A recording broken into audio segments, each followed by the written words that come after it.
Welcome to Lesson 10A, Introduction to Fanno Flow. In this lesson, we'll review the Fanno curve, its significance, and how it's related to normal shocks. Then we'll set up the equations for control volume analysis of Fanno flow, and I'll do an example problem. First, a definition of Fanno flow. It's compressible, one-dimensional flow with friction, but negligible heat transfer. In other words, adiabatic. Compared to Rayleigh flow, it's kind of opposite. It had negligible friction with heat transfer. By the way, we call that diabatic instead of adiabatic. Dude, my sister is diabetic, man. No, Joe, not diabetic, diabatic. Oh, sorry, dude.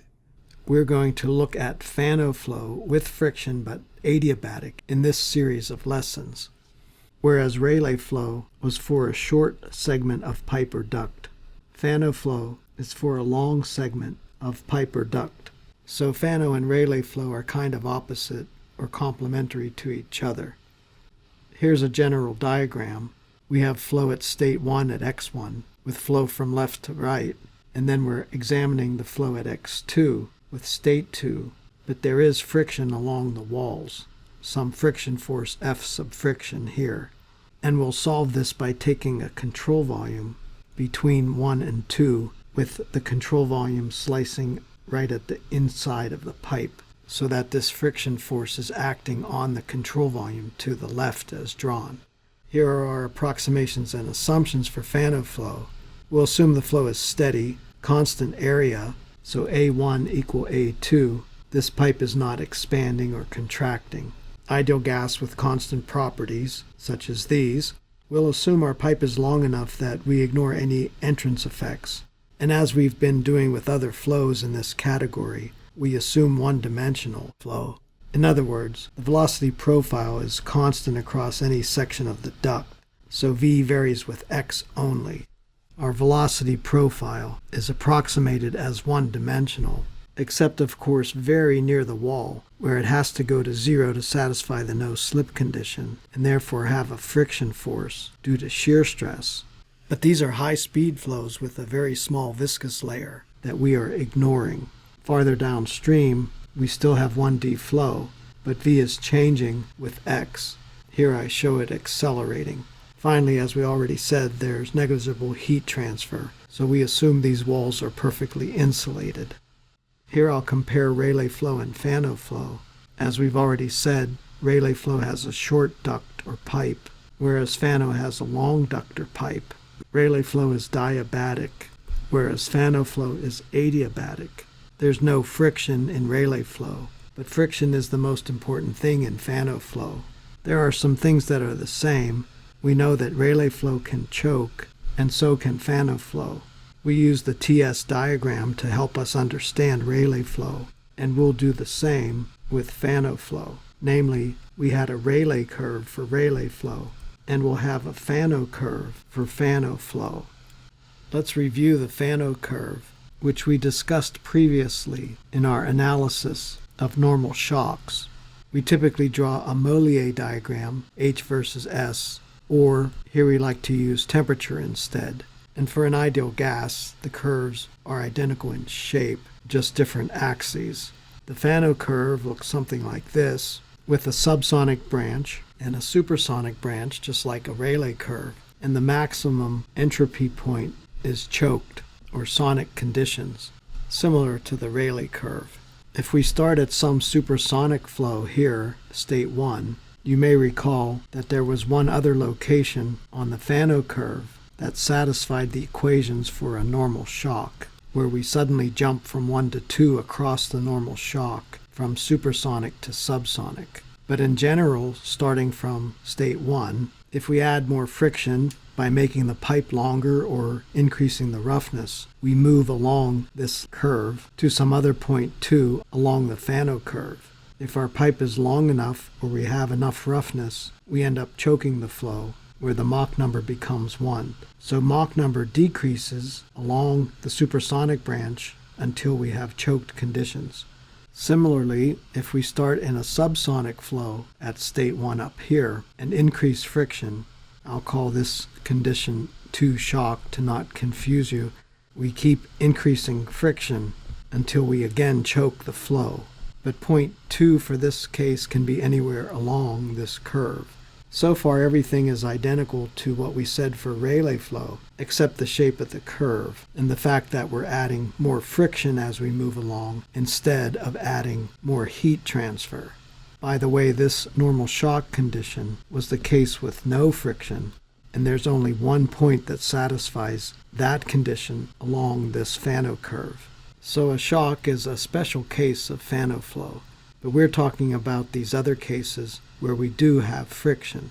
Another thing that's different between Fanno flow and Rayleigh flow, as you may recall with Rayleigh flow, you could add heat and move to the right on the Rayleigh curve, or you can take away heat and move to the left on either of these branches. But with Fanno flow, friction represents an irreversibility, so specific entropy must increase. Therefore, we can move to the right along the Fanno curve only.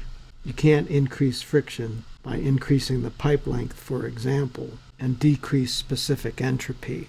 So Fanno flow is always a one-way process from 1 to 2, never backwards from 1 to 2 to the left on either of these branches, since S must increase. On the subsonic branch, we start subsonic. Mach number increases as we increase friction, and M tends towards 1, reaching choked flow here.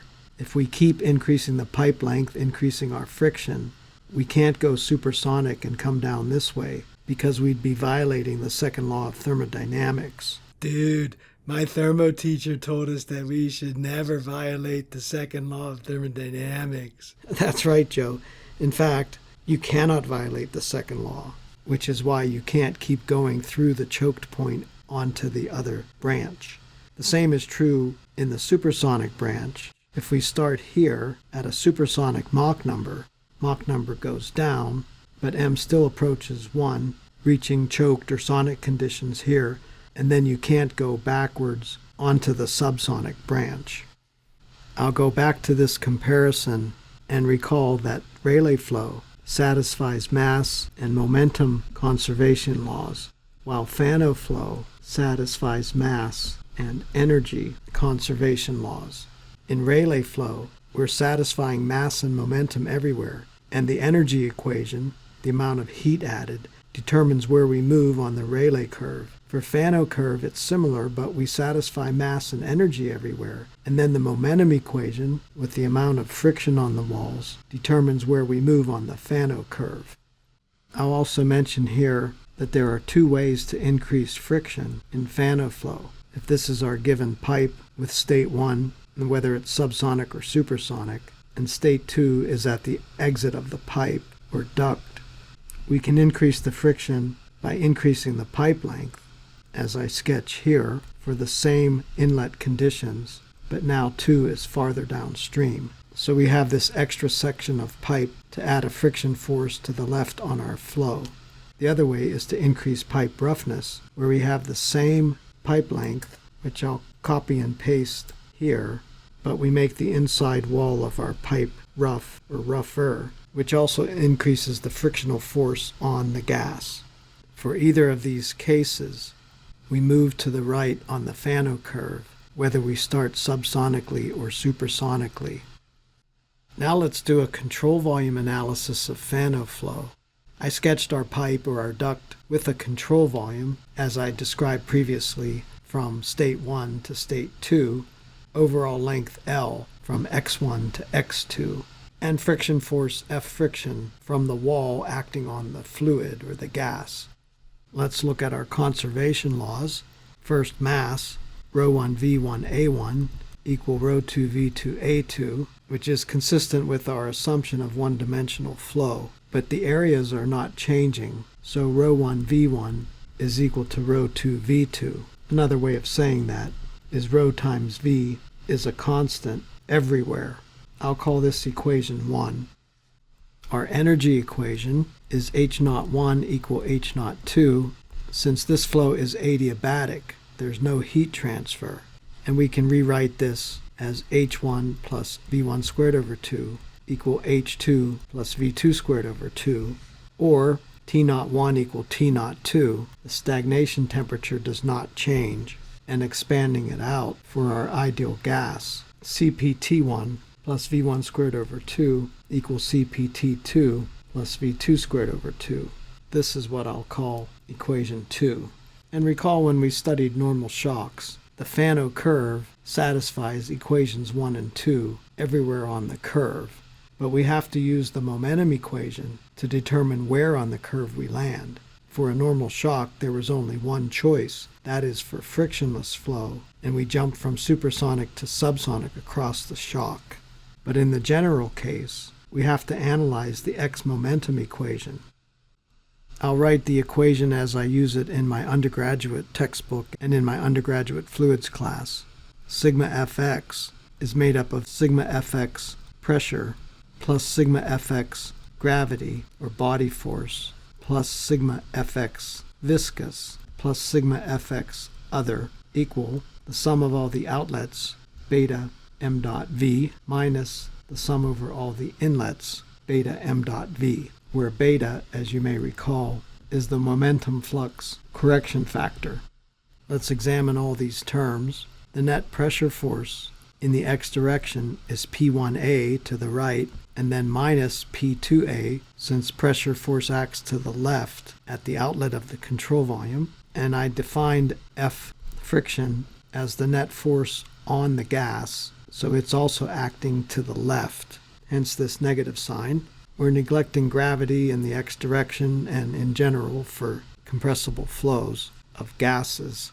There's no struts or anything like that, so we have only 3 terms on the left, and on the right we have only one outlet at 2 beta dot m dot v2 and only one inlet beta 1 m dot v1.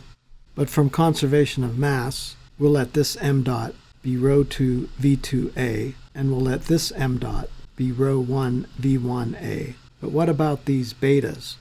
Well, if I draw the velocity profile for these really high-speed gas flows at very high Reynolds numbers, the velocity profile looks something like this, which we approximate as 1d, noting that we do have shear stresses here with a friction force. So consistent with our assumption, we'll let beta be 1 at 1 and 2. Thus, our momentum equation, after rearranging, becomes P1 plus rho 1 v1 squared equal P2 plus rho 2 v2 squared plus F friction over A.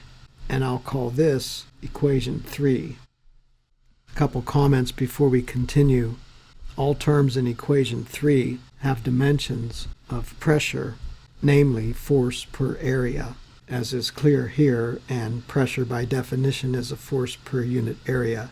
And rho v squared also has dimensions of force per area, so this equation is dimensionally consistent. If friction is neglected, 3 reduces to the same momentum equation we had for Rayleigh flow and for a normal shock. But with Fanno flow, this term is extremely important and non-zero. In addition to these conservation laws, we have some other equations. We'll need one of our TDS equations. I'll typically use this one. S2 minus S1 is Cp natural log of T2 over T1 minus R natural log of P2 over P1, and I'll call that equation 4.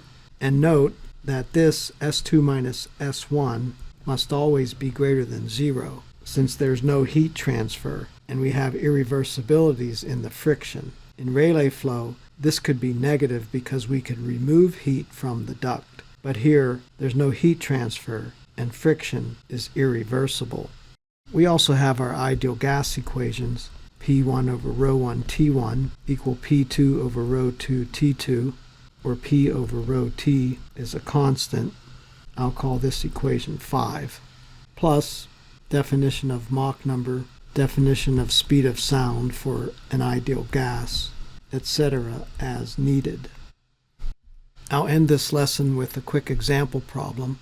Air flows through a long insulated pipe, and let's adjust the pipe length so that we just choke the flow at the exit. We have choked+Fanno flow. At state 1, We know the Mach number, the temperature, and the pressure. We want to calculate the temperature T2 at the exit of the pipe, where we're saying that 2 is choked. I list our 2 approximations and assumptions. As usual, I should add that the flow is also steady. Well, how do we solve this problem? I'll write my thermodynamics equation for stagnation temperature at 1, T01 over T1 is 1 plus gamma minus 1 over 2 m1 squared, and I know gamma for air, and m1 is given up here as 0.2, so this turns out to be 1.008, and since we also know T1, we can calculate T01 as T01 over T1 times T1, and plugging in the numbers gives us 302.4 K. What about at state 2 at the exit of the pipe? Well, 2 is choked, so we know that M2 is 1, but we can still use this equation for T02 over T2, since 2 is a state, and this equation holds for a state, even though the flow between 1 and 2 is not isentropic. But our energy equation is T01 equal T02. So we can solve this for T2. T2 is T02, 1 plus gamma minus 1 over 2 to the negative 1, where we set M2 to 1. And because T01 is equal to T02, T2 is thus T01 times 1 plus gamma minus 1 over 2 to the negative 1. And we know T01 from here, and we know gamma. And we get T2 to 3 digits as 252 K for our final answer. And I'll just comment that we are on the subsonic branch of the Fanno curve, so our point 1 is here, and we have just enough friction to choke the flow at state 2. And in this problem, T1 was 300 K, and temperature drops to 252 K at the exit of the duct. The drop in temperature is consistent with the Fanno curve on the subsonic branch. Thank you for watching this video. Please subscribe to my YouTube channel for more videos. 1, 2, 3.